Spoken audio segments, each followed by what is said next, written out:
A lot of people say, sometimes credit is better than money.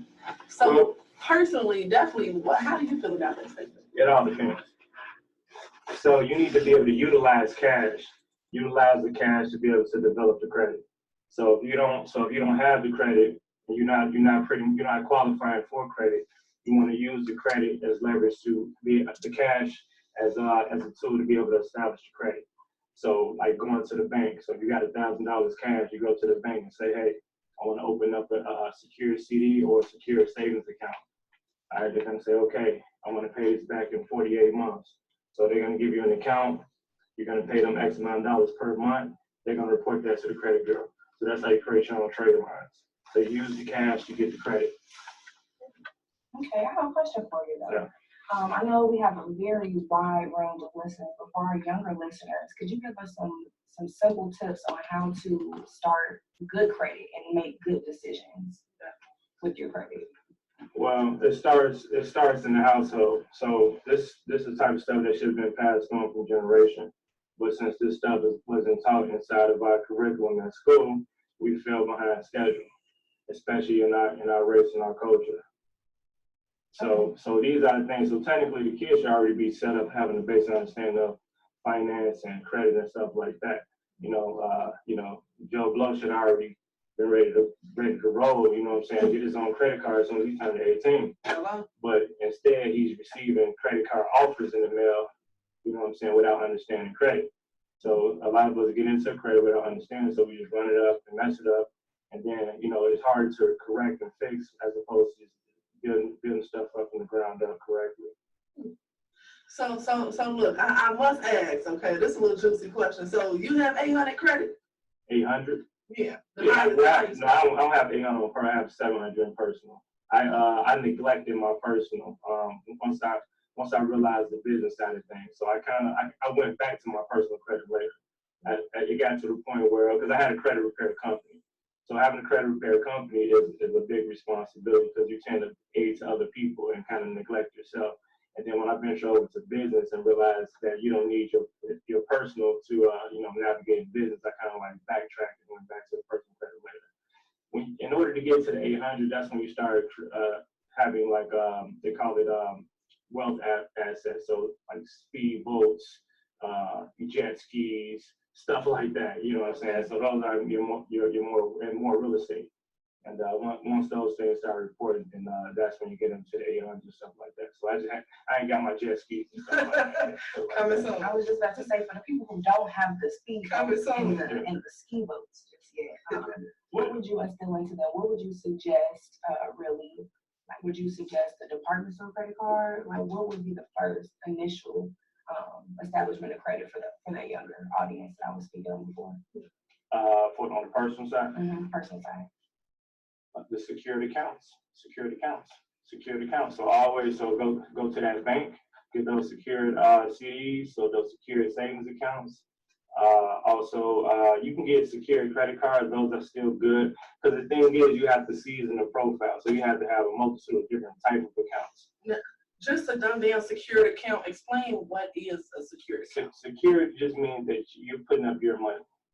You know what I'm saying? It's your money. It's your money that's producing the credit.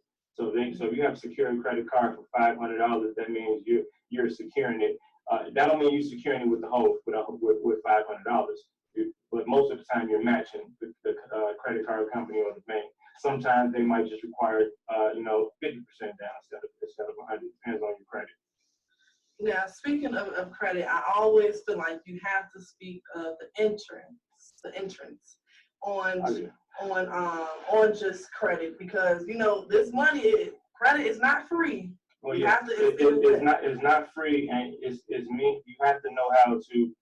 We got to look at credit contracts and leasing agreements and financing agreements as long-term relationships. So you got to determine. Whether that contract and that credit agreement is beneficial long-term, or should it just be? Should y'all just date, hit it and quit? You know what I'm saying? But now those are the ones that's getting hit with 23% interest rate. It's never, if you get in a car loan at 23% interest, you're never gonna actually get the value of the car even when you own it. So some people might pay that joint up 4, 5, 6 years, say, I own my car now, but now it's a piece of, you know what I'm saying, it has no value in it. Now it's probably broke down, and now congratulations. Now you have a complete liability. You know what I'm saying? Congratulations, you played yourself. That's basically what you're saying. Exactly. Yeah, so it was never meant to do that. But if somebody asks me the question like that's trying to build credit, if you have to get a car, and if you have cash to purchase the car, should you use cash or should you finance it? I would say you would think I would say cash, not necessarily.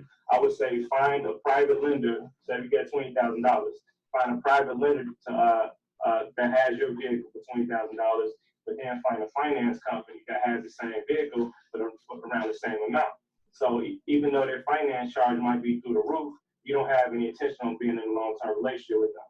So you're gonna do your own personal arrangement where you're gonna you might put down $10,000 and finance the rest. So the whole objective is once that car hits that credit report, you're gonna pay it off. You see what I mean? So now you just created an auto trade line. Now, let's talk about people with the smaller pockets. Let's talk about college students. For an example, I remember when I first brought my first credit card, and I want to know personally if you think this was a smart move. The listeners definitely listen. So was this smart?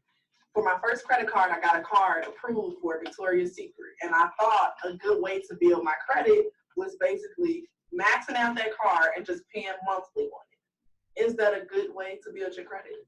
Maxing, well, not personal credit. That was personal too. Not on a personal credit and business credit works completely different. On the business side, you can run it up. You know what I'm saying? It doesn't matter. Because you're gonna get higher limits and stuff like that anyway. It's meant for you to use it. On the personal side, you don't want to use more than 30%. You know what I'm saying? You want to use 30%, so you got the 70-30 ratio. You know what I'm saying? But somebody might say, do you want to hurry up? If it has a low interest rate, you don't want to hurry up and pay it off.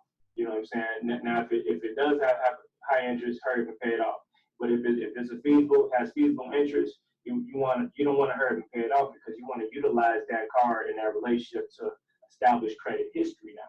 Because it's one thing to establish credit, but now the bureaus are looking for credit history. You're not able to establish credit history if you close the account out. You see what I mean? And then we want to kind of veer away from credit cards. We want to look towards more so revolving lines of credit. So we want to go to the banks that we have relationships with, that we have accounts with. We want to look for revolving lines of credit. So this is called like a checking line of credit. You might have a checking account and you ask the bank for a line of credit. So they attach a separate account to that account, meaning that it's like an overdraft protection, so to speak, where if you got $5 in the bank in your account, but the purchase is $1,000, it'll take that from your $5,000 line of credit that you got attached to, without any fees and stuff like that. You're gonna get credit for it too. So that's what you're looking for. Then when you start paying that $5,000 back, you can call and say, hey, you know what? I paid the $5,000 back. I want to request an extension. Okay, here go $10,000. You see what I mean? So it's going to constantly revolve. So these are your long-term relationships as far as the credit.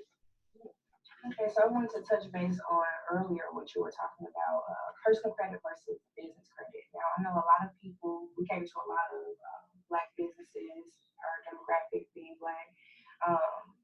What piece of advice would you give the fresh business owner that wants to start out, but they're a little discouraged because their personal credit is not good? What advice would you tell them on building their personal credit to then help their business credit? That it doesn't matter. It doesn't matter. We only think it matters because what we understand about credit, and the truth is we don't understand nothing about credit. Now the reason why we think that it matters is because typically when we apply for things for our business, they ask you for your social security number. But that's because that the bank or the finance company or the lender, they need something to look at. You know what I'm saying? So if we have a brand new company, or some people be in business for years and never get any type of business credit. If you have a blank business profile, they don't have no other choice but to look for another personal guarantee. So if your business has no credit, yeah, of course they're going to ask for a social security number. But if you establish the business credit, then the business, at some point, the business can stand on its own. You know what I'm saying? So you want to look, but you want to ask, okay, how do I start business credit if I don't have any credit? You want to start with, well, first of all, my company offers business credit for companies with no credit. You want to find companies like myself, which is not many. And then outside of that, you want to look for vendors. So you want it's called Tier 1 business credit vendors. So these are your net 30s, net 60s, and net 90s. That pretty much means that if I lend you $1,000, if I lend you this bottle of liquor or whatever, you walk out with it today, it costs $50. You pay me in 30 days. I'm gonna invoice you. Now, if you pay me in 30 days, cool. You know what I'm saying? I'm gonna report that back to the credit bureaus. Hey, she's in good standing. She paying me back, and that's a net 30. Net 60 means I'm gonna give you 60 days. Same thing. Okay. That's all that means. That's when you see net 60, 30, 60, and 90. That just terms. How many days you have to pay it back. So you pretty much the easy way is to find vendors that have products that you buy in anyway. You know what I'm saying? You shop for tissue and house items and stuff like that. You know, you want to shop at online stores like Quill, Uline, and stuff like that. You want to order in bulk. So because you're spending the money anyway, but you're not getting credit for it. So just like then you go to your gas cards, your fleet cards, you're buying gas anyway. So you might as well get a business fleet card. So when you're filling up, you're getting credit for it. You want to change the mind frame and your relationships to who we do business with every day. You only want to do business with companies that's gonna give you credit for it. Something like that. Now you're telling us so much about your business. Do you mind going a little bit more in depth of how you were saying, for example, your business, you can't find a lot of businesses like yours. So what can you offer that the average financial brand can't offer? So we've developed a credit development program specifically aiding to individuals that are starting from the ground up.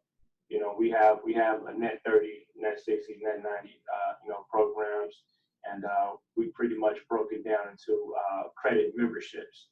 So what happens is you buy into a certain tier of credit, you know, anywhere, like even right now we have a special for, it's called 3 for 3. So for $300, we will give you 2 lines of credit of $3,000 apiece. So that's a total of $6,000 in credit. We report directly to Equifax Business and to Credit Safe, which is the International Credit Bureau. And then the third addition to that is we give you the entire list and instructions of the vendors and the companies that's gonna report to Duns and Brad to help you build up the Duns and Brad. So those are 3 different credit bureaus. It's completely separate from your personal. I don't care if you have a 0 personal credit score. You know what I'm saying? So this is all up to you how quick you want to build it, how slow you want to build it. You know, the option is yours. As long as you have that EIN number established, you have that you're incorporated, it's a good standing. We provide these options. Now, for those who don't know what EIN, please reiterate what EIN number is and how you can go about getting it. EIN number is your tax identification number for your business. This is what keeps track of your business. This is what you use to open up your business bank account and all that other good stuff. This is how the IRS pretty much tracks the business. It's like the Social Security number for the business, and that could be obtained for free at irs.gov. Don't make no numbers up, y'all. I know for the SBA. Not CPA numbers and stuff like that. There's a lot of made up EINs, man. Okay, hey, they went through. I was surprised.